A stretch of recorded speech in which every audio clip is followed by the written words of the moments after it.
clearly the homework had been done prior to the visit to the house. It was one of 8 houses on the estate of the same type. Clearly there'd been some background investigation into what that type of house had sold for historically, what similar houses of that type had gone for in the local area.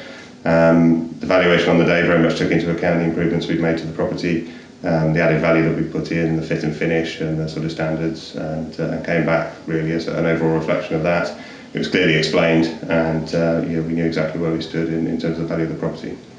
The photography was excellent. We were really pleased with the photos. We were pleased that we had the chance to have some input into which ones went into the final website and which ones went into the final brochures. The photographer was very thorough, spent considerable time. It was about 2.5 hours at the house taking the photos, showed me them, made sure that I was happy with them, and then we got a final sort of first draft which we were then able to comment and say, actually, we know there's a better picture to put in here, or we'd prefer you to show that shot or not show this.